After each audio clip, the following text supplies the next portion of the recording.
Okay mga lods, ito yung pangalawang bahagi ng ating panayam kay Marites, si Marites Tyson Tud, isang 44 years old, mag-isang tinataguyod yung kanyang pamilya kasi umanaw na ang kanyang asawa.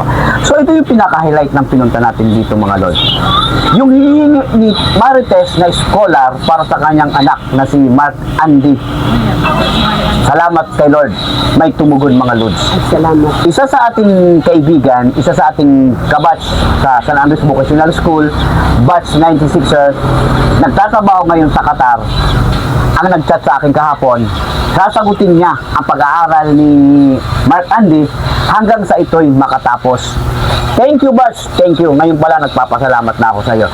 And si Andy mga lods, isang 20 years old, nag-aaral sa Catanduanes State University.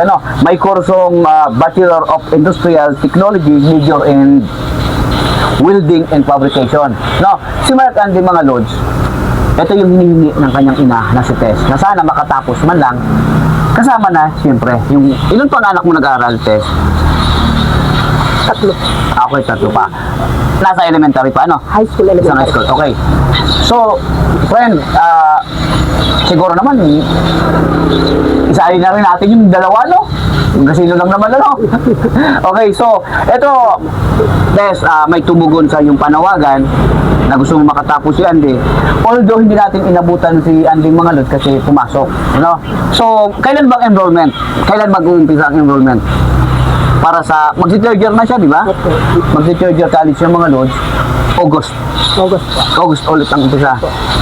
So, pasalamatan mo, mami, si Miss, batch 96. Ay, maraming salamat po sa nag-sponsor po sa akin po na makapagtapos po siya sa pag-eskwela sa college po. Thank you po. God bless po.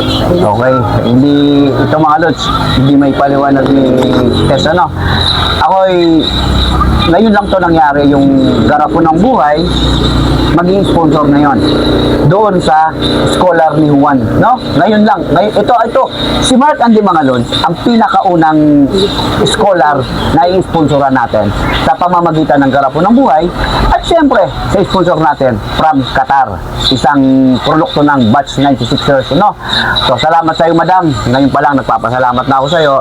Although ayaw mong ipabanggit yung pangalan mo talaga, nararamdaman ko yung bukal sa yung kalooban na matulungan ang anak ni Marites.